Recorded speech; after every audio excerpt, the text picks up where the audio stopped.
I was thinking about this. I don't know if you remember this. We met in London in '96, and I came to interview you for Dead Poem. Oh, yeah. You were tour with. You were tour with Sacramentum, and who was the other band?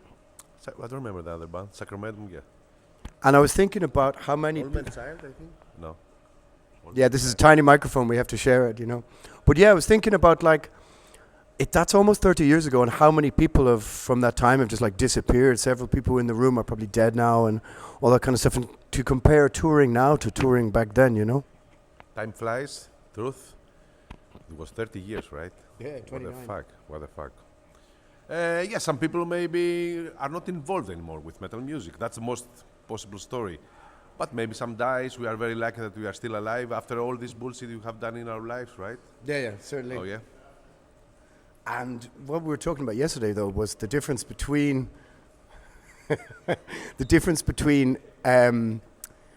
for example, the idea that there's more people than ever coming to the shows compared to back then, but that the atmosphere and the feeling is pretty different. Yes, the reason is, in my opinion, that we are considered as a legend band now.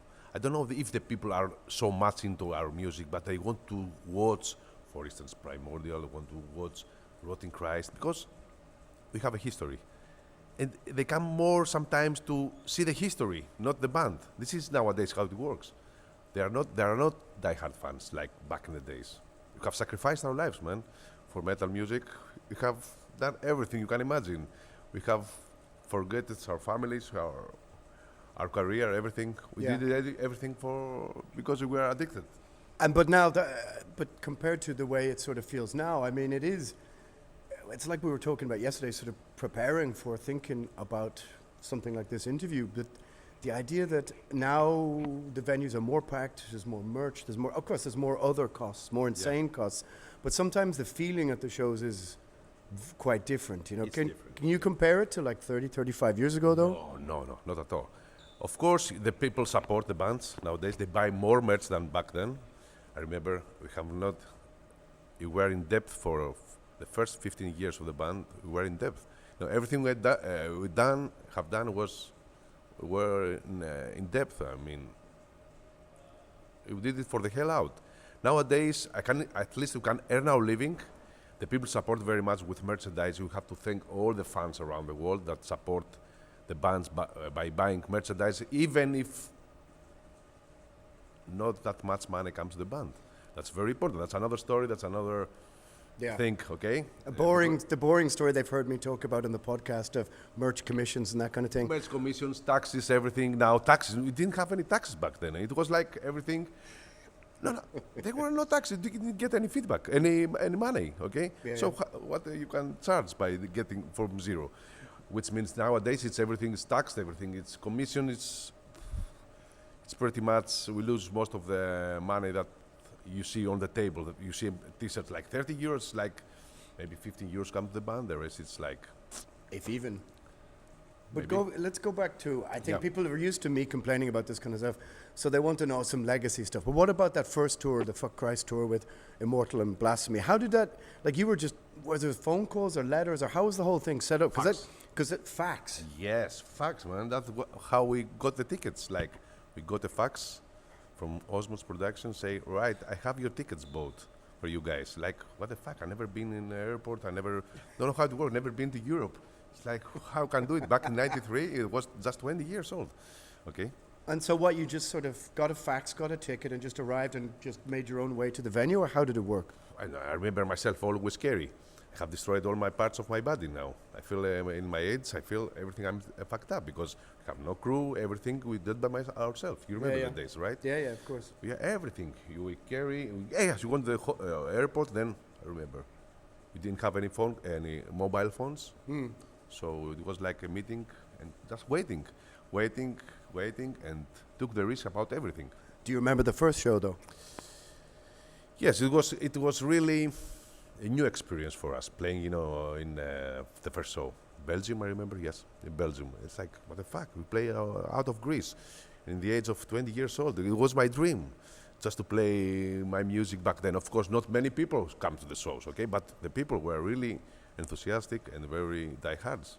And it's crazy to think then, 30 odd years later, this huge tour you just did with Satyricon and Behemoth, to go from that first show in Belgium to that is kind of a crazy thing, really. Sometimes I'm wondering, is this me or someone else? Yeah. But it's a kind of such a crazy journey when you think about it, because all those years ago we never thought that, like, our ambition at the beginning was just to make a record and just see what would happen.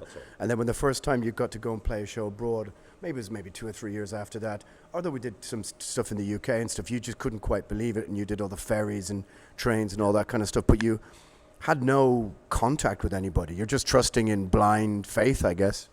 Yes, you trust blind faith and the post. And the post. You know, if your letter won't arrive, then you're fucked up. Yeah, or sometimes like you'd get tons of money.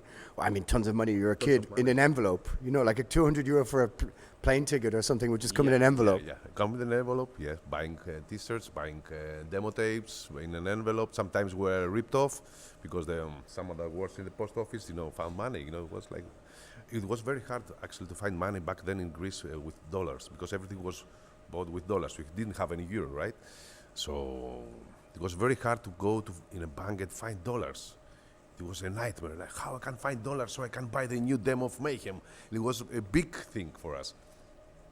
And I remember we were talking years ago, because I think I wrote to you in '91 for my fanzine the first time. I think we met in '96, maybe the first time. But at that time you were on your way to try and get out of military service. Do you remember that story? I do. I don't want to say that in public. But I remember we were sitting talking, and it was like I think you just come back for the first time from Mexico and South America, and I think a lot of people. It was '95. Yeah. A lot of people don't realize that Rotting Christ was like the first band to kind of go there from Europe. What was? Yes. I mean, tell me some fucking stories about that. This is me. I always take a risk in my life. Every day is like throwing the dice. I'm alive. I'm dead. I'm still. So far, I'm alive. So I received an offer to play in Mexico. 5 shows, I think. We stayed there 20 days. Yes, we came back with zero money, of course. 20 days for 5 shows? 50 days for fun. We're not in a hurry. Yeah. We were kids. The world was different, totally different. We had a really good time, very dangerous things. Yeah. Of course, now sometimes I'm thinking what I was doing back then. How I can happen. I'm still alive. But yes, we did the first 5 shows back then in '95, playing in Mexico. 5 shows, yeah. And you told me I remember there was one video, and it looked like you were playing in a boxing ring or something. Do you remember that? I remember everything. I remember even the military. Military was in our shows, because someone from Europe coming up. It's like, I don't know what government they had back then, but we see military playing with military. Yeah. People who they broke all. I remember in one show in Monterrey playing a kind of basketball stadium. They broke all the mirrors, everything. They got in for free. It was good times, like hooligans. That was the feeling back then. Yeah, it's very rare that you get that kind of feeling anymore. Every now and again, something like that pokes up above a little tiny bit, but then it's mostly not like that at all, The big brother, man. Everything you can do, you cannot do anything illegal anymore. Impossible. But it's also, I think it's the mentality as well, kind of people has changed a lot, Mentality has changed. It's globalization. Everywhere I go, more or less, it's the same nowadays. Okay, except the local people sometimes, the history of ancient monuments and stuff. But nowadays, all the people act the same. Even if you play in Ecuador or even if you play in Netherlands, there's no difference anymore. That's really strange. And is it just because that maybe, I mean, it's obviously to do with the internet, but it's also to do with maybe rising middle class across the whole world, Yeah, that's true. But you guys were also the first band to really tour South America as well, though. You were telling me, I remember years ago, that you guys were on a bus. They would send you for 10, 14 hours. South America? Yeah. No, I'd be taken off by the, what? I was in Siberia, 45 hours. Yes, we did that.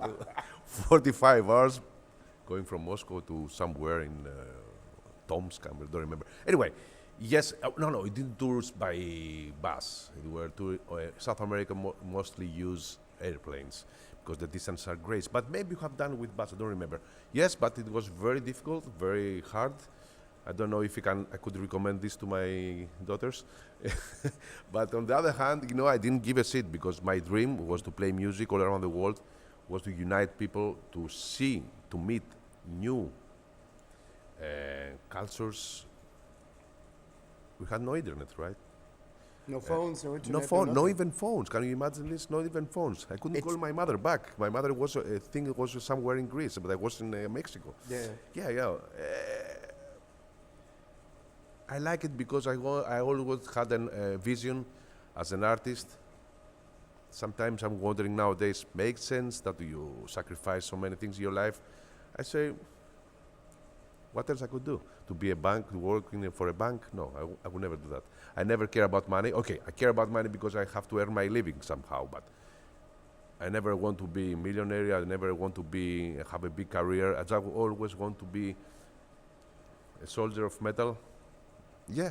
Truth, a soldier of metal. Yeah. You just sounds crazy for the new generation. No, but you give your life to it. But it's also like you're living in an analog way back in those days. I was talking even last week about it. I was doing a podcast, and we were trying to just discuss trying to explain to people that writing letters, living in an analog way, yes, and that the whole black metal scene at the time in the early 90s was an extreme thing full of extreme people, but it was like analog, slow living, and that trying to analyze or make academic viewpoints about how black metal was in 91 or 92. It's kind of impossible if you weren't there, because it's you couldn't understand the way people were sort of interacting then. It's like analog to digital.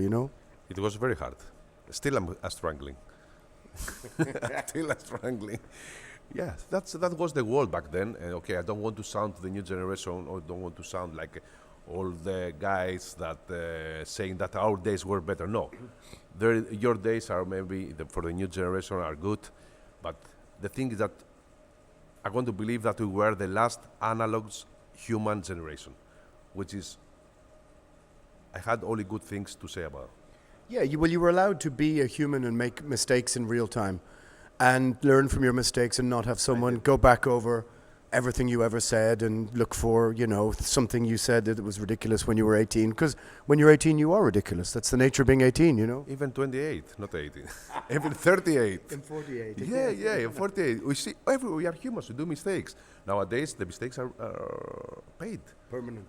They are permanent, forever. You say one bad thing, okay? We are humans. Then you are stabbed. Where the fuck? What the new generation is doing? Where is the revolution? It's about politics? No, it's about your freedom. There is no freedom nowadays. And when you were, I always thought, like, when I made the first album, like, the idea of making 10 was just, impossible. You were from the moon, but here we are. Yeah, here we are, 15 here. I have made 15 albums, more than 200 songs out there. When I started the band, I wanted just to have only one album, or maybe two, maybe to play one show. Now I have played more than 2,000 shows. It's like, all right, at least I fulfilled my dream. I can die happy for this. For other things, social things, don't ask me.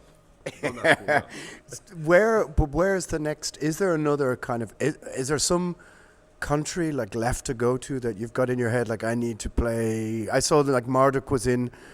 Were they in Nepal and something like this? They played in like Poland. No. They played in they were playing Mongolia and all this kind of stuff. It seems like you and Marduk are in a sort of competition with each other to reach the cornerest of the world. There is no competition, of course, but they are they are soldiers too, and they play all around the world. It's like Vader too. Many bands, not many bands. Some bands have tried to cross the limits. We did that too. We play Sri Lanka, we play in India, we play in Ecuador. Back then, 90s, in 90s, it was a very big thing. Nowadays, everyone can play there. We play Siberia. I take the Trans-Siberian train. We were there for 3 days just to go from one place to another. Back in time. Play everywhere you can imagine. Everywhere you can imagine, except even South Africa. Everywhere. So it always struck me that we are doing this. I remember my father was asking, how much money you get? You went to India. I say, nothing. And why you are going there? It's like, for the spirit. Yeah. But it seems to me like playing in African countries is the last frontier that's left. I've seen the heavy metal cowboys in Zimbabwe and stuff or whatever it is, and it looks very cool. And I was thinking, I wonder how it could be to play and then you get an offer of a show in Morocco or We You have a know, lot of something problems, like, but yeah, it's not easy same, to and then go. it goes It's up not and easy to down. go. And It's not easy to go there. No, it's not easy to go there. But we played once in South Africa. That's all. yeah, yeah. Even there, we had some problems with our name. So with that means that it's the last frontier for the new generation. For us, I think that we did it. But what is there one or two or three countries you think like this one? This is one I want to mark down as having visited before I die. Like I said, I saw Marduk was in Mongolia, and I was like, fucking I hell. want to play in Egypt. I want to play in Egypt. Yes, because it is a historical country. Inquisition played in Egypt. You know that? They did? No, I didn't know that. Oh, really? Yeah. Okay. Yeah, yeah. I want to play in Egypt. I want to play in Asia. I play in Kazakhstan too. Yeah, people started to play there as well. Yeah. But we played 20 years ago, 15 years ago at least. Yeah, I want to play everywhere there are metalheads, because I like this. There's no other answer. I like it. Yeah. To play it and see new people, new faces. And it seems like it has to be the reason. I mean, it was part of the reason why I started wanting to play in a band, was to try and, you know, get out of this island and go and see stuff, you know. And it seems like that's less. It's so much easier now, but less of an ambition, which is weird. It's easier to get to those places, but less. More and more people seem to sort of not have that wanderlust anymore, you know. Yeah, that's true. Yeah, I agree with you. You know what I was going to bring with me? I was the very first ever 7-inch. I was looking at it today. I should have brought it for the thing, but what fucking age were you guys then? I was 17, I think 16. 88. 88, I was 16, yeah. 88, 16. And In then the studio owner were freaked out. I want to sound very brutal. I want to be the most brutal satanic band ever. Yeah, good times. We started something, you know. but I was I don't know told why. I don't know why. Because we were revolutionary kids, you know. We don't want to follow the stream. Always we're against everything. I don't know if it's good or bad nowadays, but we were against everything. I didn't like this everyday life. I didn't want to be a banker. I don't want to be to follow these rules, everything. I want to do my own life. That's why we record albums like Non-Serviam, which is more than an album for me. It's like more like a code. like a code. Yeah, yeah. And that's kind of, like I said, hard to try and explain to people about the way the sort of black metal scene at the time, the sort of extremity that it encapsulated, but what it sort of stood for was a sort of even a reaction against the metal scene of the time, but it was like exploding in all these small places around the world, and it was like a zeitgeist kind of cultural movement that it's so hard to sort of, really is hard to sort of explain to people who've just basically grown up with a phone in their hand and that kind of thing and access to everything, you know. But it was clear that from that generation, I call our generation a missionary generation. missionary. Missionary, yeah. This is a good word. We spread metal all around the world. Now you got it. Now it's up to you to do whatever you want. I mean, about the new generation. There you go. I'm concerned sometimes, you know, I'm concerned how the people react. The world has changed. You have to admit this. We have to accept this. You have to live in the new world, but we have to keep some of our ethics and some of our things of our generation, which is very important. Believe me, we can give something to the new generation. There you go.